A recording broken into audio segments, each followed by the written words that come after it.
again, I'll bring it back to my experience with metal and hardcore and moshing. I mean, like, and that's like for me, it's the closest analog to just generally fighting, but also that there being rules, and as long as no one's being like a terrible person, like no one's really trying to take his head off. But it is about kind of enduring for long periods of time, and especially through like a long concert or a festival or something like that.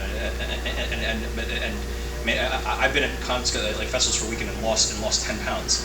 and let me tell you, just one day of this, like one day of this, maybe just a couple of fights, you will push yourself to the same level. So and the level of intent, like this, like I thought it was rough enough when you're kicking and punching and that, but like someone's got a mace and it's coming at you with a mace, and I've got a mace. So it's not even just hit or be hit. I mean, I like these guys. Every person that I've met is been into it for just as honest reasons. But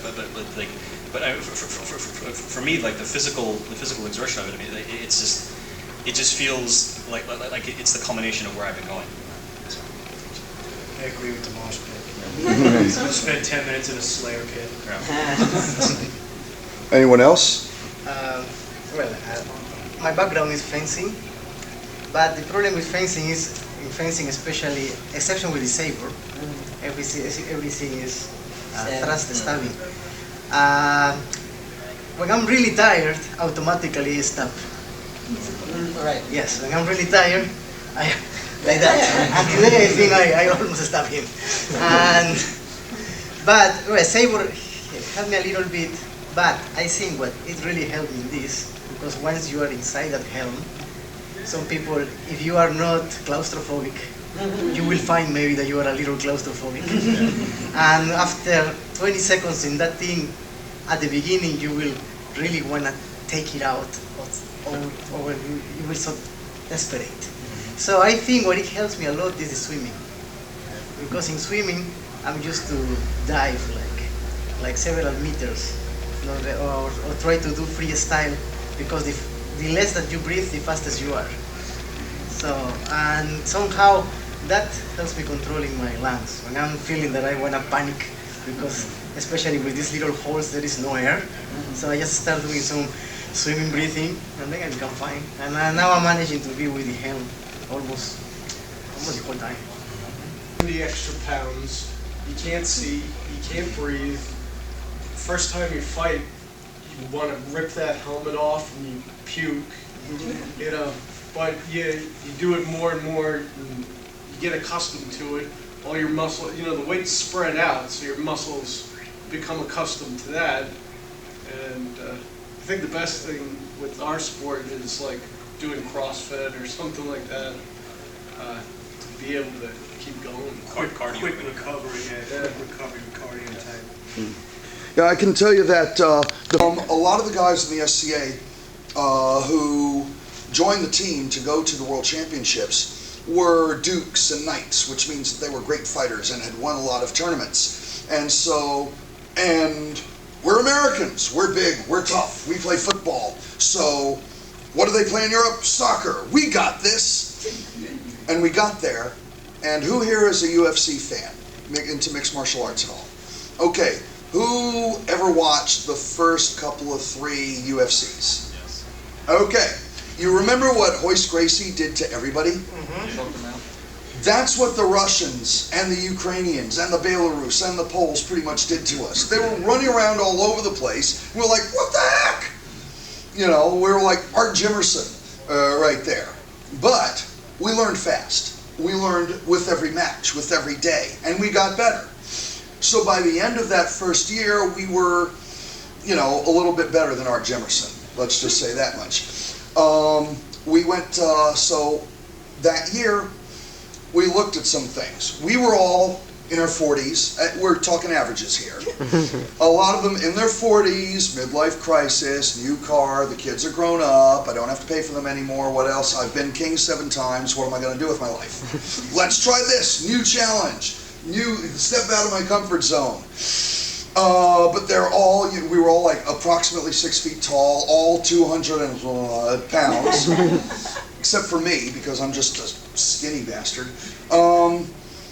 And also, I've never won that many tournaments in the SCA, but that's about me, not about us. And those Eastern Europeans were all 25 something. The 27-year-olds were in their last year. They were all about 5'10", about 170 pounds. So if you can picture, I'm gonna just make a rough, maybe unfair parallel here. Semi-pro linemen in their last years, trying to get their last few years of glory, versus professional all-star halfbacks and wide receivers and safeties is what we were. So we came back to America. We hit the gym and we hit the CrossFit and we watched the game films and we learned the techniques and we went to martial arts schools, and our big guys got skinnier. Our little guys got bigger and muscular. An asthmatic guy on our team is no longer asthmatic. A diabetic on our team is no longer diabetic. You know, intense diets, paleo diets were going on. Quit smoking, join the ACL. Yeah. Do people About 30 guys who quit smoking once they joined the ACL. Boom, there you go. And we got there the next year, and we were we were more like Pat Smith. Because, yeah, we've been watching the Europeans, and they do this, and now we can do this too. They do this, and now we can do this too. We can run around too. And yeah, and here come the Eastern Europeans. We got you, what the fuck? Okay, and they still beat us. But it was a much harder fight. And we pushed them to their limits. We did better, they still won. So I'd say we then advanced to Ken Shamrock level. We're working on it. Stuff happened. There was a disagreement in how the game was being played by the Battle of the Nations and the folks who run that, and about 15 other countries, who all wound up getting together and forming another group another league, if you will, called the International Medieval Fight. Thank you. I've been in the sun all day. The International Medieval Combat Federation, and they have their own world championships. And that first year, the only Eastern European team was Poland, and we beat them, but it was very close. This year, we went back to Poland for the IMCF World Championships, and Poland beat us. And so did Denmark. Depending upon which categories, the 16s, the 10s, the 5s, or the singles, the top teams out there this year were, correct me if I'm wrong, Poland, United States, Denmark, and England were pretty much the big ones, right? So the sport is obviously spreading. Western Europe is starting to learn. Part of it is because Eastern Europeans are moving to Western Europe and joining the teams and starting up teams there. The English team, the Israeli team is all Russians and Ukrainians. The English team, who else had Eastern Europeans on their team? Well, there's a whole team in Ontario, the Skullgrins. They haven't gone out to the World Championships yet, but they're all made up of Ukrainian Canadians. One of them tore my ACL. You can watch that on YouTube. Captain Zorik Gets Hurt, Medieval Edition. But again, that's me, not us. But at this point, does anybody have any questions for us? Anything that's been on your mind? Yes, I usually sit in the back and listen, but I have a ton of questions, so I'll try to keep it brief. Yeah, we got 15 minutes. Awesome. Real quick, I think you said you've had some kung fu experience, right? And you fought with weapons. Yes. And you attributed your mosh pit days as being more helpful to what you do now than that. Yes, but the reason that I would say that was because my kung fu experience was kind of small. Actually, and I mean, I've been going to shows since I was 15 years old. I'm 39 now. But I mean, the closest weapon analog I would definitely say would be the kung fu from weapons, kendo and weapons as well. But the mosh pit stuff was more about just the physical endurance and also just responding to unpredictable things. And I mean, like every bout, like you don't know. I mean, even if you know the person, even if you know how they fight, they will always throw you for a loop, no matter who it is, no matter how familiar you are. It's this. I don't want to say improvisation, but you have to respond creatively, or you're going to get knocked out. So the actual sword technique that you use doing this, Can it be compared to any technique that's still kind of alive today and actively taught in the martial arts? Because this is kind of a dead... Kendo, definitely. Say again? Again, the little Kendo. experience that I have with Kendo, I mean, Hema is also, but I think like, it's also... And Filipino stick fighting. Yes, that's There right. is some Sticks, yeah. things. Well, if I may, the certain, like how you hit someone with a Filipino stick in Filipino stick fighting sometimes uses a type of arm and body movement that is effective because you're hitting someone with a stick who's not wearing armor, whereas the type of movement with your arm and your body that many people do in something like the SCA uses a different objective because you're trying to create impact onto a helmet that'll make people think that they would be dead. So, but there are, of course, if you study enough martial arts, you can find abstract constants that will help you understand more about how to fight and fight science. The thing that I would definitely say though is if your experience is Kendo, you can still make this work for you. If your experience is weapons or Wing Chun Kung Fu, you can make this work for you. Muay Thai, Jiu-Jitsu, or even like just like I mean like being in a mosh pit and just slamming people. Like you can or even if you just have the energy to it. Any experience of football definitely crosses over. Any MMA experience, it will definitely cross over. Actually, Kendo is trying to mimic the samurai sword, right? Mm-hmm. So if you go to Japan, the NCL team in Japan, the armor combat in Japan, they have this real Japanese armor, No. and some of them has real Japanese katanas, well, planted. Yeah. But yeah, that, if you know Kendo, maybe you should try one of those. I don't want to jump in front of anyone else who might have a question, but I do want to follow up. We'll come back to it. Yep. Is it just guys who do this? No, not at all. There's a women's league. Yes. They Women's fight just division, as yeah. intense as the men. Several times during big melees, the women's team actually will fight side by side with the men's team. So they're separate though, like they're not They're like. separate leagues. Separate, it's a division, I believe. Yes, That's cool. separate division, but in all, at the end of the day, it's every man, every woman, everybody, and they'll come in and fight with the men, and This they- year in Poland, the women had a melee of their own, which was pretty good to watch. So there's definitely a women's league. It's also, I mean, this is very, very new here. I mean, I think there's like less than 200 of us. Probably, Yeah, who that fight, is- between the folks who fight with the team that goes to the Battle of the Nations, Yeah. they formed a whole nother team, internal politics, not relevant, Yeah. and the team that goes to IMCF, and the veterans thereof, yeah, maybe, and the people who have not yet gone to the World Championships but are still playing in the game, yeah, about 200 maybe. So you could be 201. Yeah, exactly. The women's league is growing at the speed of people's interest right now. As is the ACL. How come they're not like joined and stuff? Like, Oh, well, they are. women? Oh, they are? Oh, why they don't fight with men? Yeah. They could if they wanted. Or is it because the men are too brutal, or? 'cause There, women- we're Weight at that. Actually, yeah, I think we're actually open. we're at if the you want phase to. right now So where Yeah, we're it's- thinking of At first they were integrating. just doing singles fighting, and then now they did melee, and Yeah, I'm sure it's comment about possible. this? Actually feel this one as having some combat experience. Please. I know that it looks really cool in movies to have teeny tiny person taking down a league of really huge guys, but in real life, Yes. squish.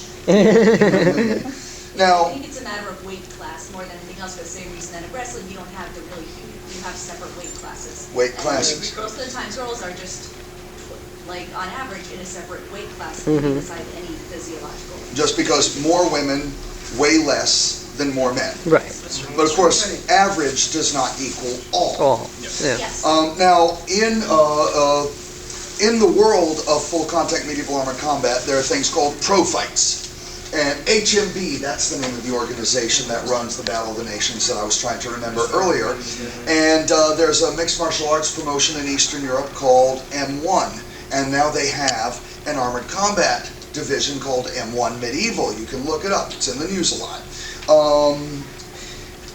In those matches, in pro fights, in which the full schmear of weapons, punching, kicking, grappling is all allowed, and you get points for you get more points for a knockdown than or a takedown than you do for a weapon strike, and you get extra points for hitting him when he's on the ground. Weight classes. I was the first American to fight in one of those at the Battle of the Nations because there was no one else in the weight class who was available at that moment on 3 hours' notice. And I'm not going to tell you how to find that video on YouTube.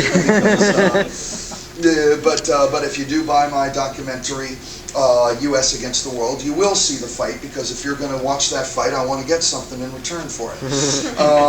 And you'll get to see my commentary as a result. But yes, there are weight classes, but right now, there's not a lot of women, and not a lot of them are of the same weight as a lot of the men who are in the sport. And there's some people who, quite frankly, don't want that woman on the same field as that man for safety. So I think we're in a process. When I was in Canada, that was my first international experience. The single was, only male and female singles fightings. But in the melee, the American team, the West Coast American team, they need one person more. So just one girl starts to fill it up. And I'm one of the shortest in the team. So the good thing of being short is I have my center of gravity is low. So it's difficult to bring me down. I just do like this, and then they have to punch me. People wobble, but they don't fall down. Rodney just kind of goes back and forth. Just fall down. To speak to your point about the different weight groups also, I mean, like they mentioned that there are women who do melees, but there are rounds in the Armored Combat League that you could do one-on-one longsword fights, because that's a point system. Is if you've got the sword skills, I mean, as long as there's not punching, and in longsword fights, for example, there's not. Right? If you're doing a single style. There's no points for it. I don't think. The no punching rule was something we were doing for the purpose of our exhibitions today. Okay. Right now in singles fights, you can punch and you can kick. There are limitations. You can't punch with the edge of the shield, blah, blah. We can look that up. But if you're going into a singles fight in the Armored Combat League, you got to be willing to take a punch. We have no problem getting tossed on the ground normally, but on the pavement, our armor costs a lot of money. It gets wrecked. Our bodies get wrecked. Yeah. Normally, we fall on the ground constantly. We knock each other down. Yeah, you get points for a knockdown in singles fights. I guess what I'm trying to say is I think women could even go further, even taking different weights into account. How often do you guys do this and meet and stuff, like in this group and everything? We should do it more. New York is unique because of the distances and the logistics of how to get together and the limitations on finding space. The New York team is also only about 6 months old. Yeah, we're also a new team. Yeah, until the fall of last year, there were only 3 guys in New York. Until the fall of the previous year, and for 2 years, there was only 1 guy in New York. You know, and so we all basically go into our own individual martial arts classes. Now that we have some suburban people with backyards, we can practice in their backyards and stuff. Well, New York also now has Oh, yes. school that's opening next weekend. This weekend. There's It's gonna on be- this side of the issue, this fellow named Rob Rashi has started this thing called Sword Class NYC, in which he teaches various types of historical sword fighting. And an agreement and the Armored Combat League and the school up in New Hampshire, run by the guy who runs the Armored Combat League, called the Knights Hall, have come into an agreement, and they found a space on 125th Street in Manhattan, in which they're going to start having classes on Saturday mornings in various aspects of this sport. I have also taught a few classes at the Mixed Martial Arts Gym, C1 MMA and CrossFit in Brooklyn, in which I take, and these guys have taken that class, in which we basic sword, basic punch, basic kick, basic takedown, let's put it all together and run drills. and I may be having those about once a month or something, we'll see. So there are options out there for people who even don't have armor, even if you don't want to get armor. Zorg's class is an excellent class to get a feel for putting together all the dynamics in this kind of fighting, combining punching and kicking and moving a lot and the grappling and using a weapon. It's definitely a good, if you want to get a feel for, you know, get a taste of it, it's a good class to attend, that's for sure. Yeah, and I have great confidence that Damien DeGrazia, who is the president of the New York chapter, who's going to be leading the class at Sword Class NYC on Saturday mornings, that they'll be perfectly excellent classes as well. Actually, this Saturday I think is free for ACL fans. Yeah, first week free. This coming weekend, if you're a paid-up member of the Armored Combat League, $50 per year, you'll get to class for free this coming Saturday. And also, Samurai works at a bar called Acheron in Brooklyn, Williamsburg, and he goes there with his armor every weekend. You guys are invited to show up. Okay. He's got a car now, finally, so he can come out. Yeah, so we're working on We don't that. have to fight in a closet. We'll often drive up to New Hampshire to practice with the New Hampshire team. They have the New Hampshire is a large base for what we do. It happens. 3 teams up there. It happens to be the home base of the guy, of one of the executive officers of the club, of the company of Armored Combat League, Inc. or something. It's a non-profit entity.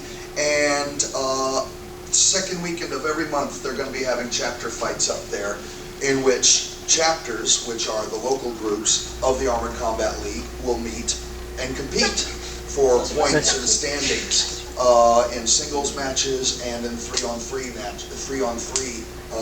melees. So you'll be able to see that every 2 weeks. And we, the New York chapter, our team is called the New York Sentinels.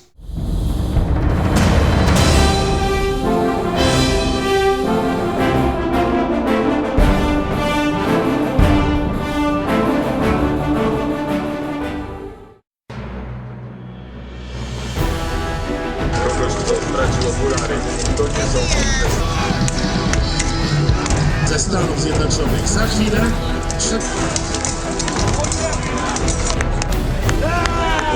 There's no amount of pain that would make it worth it. we did what we came here to do.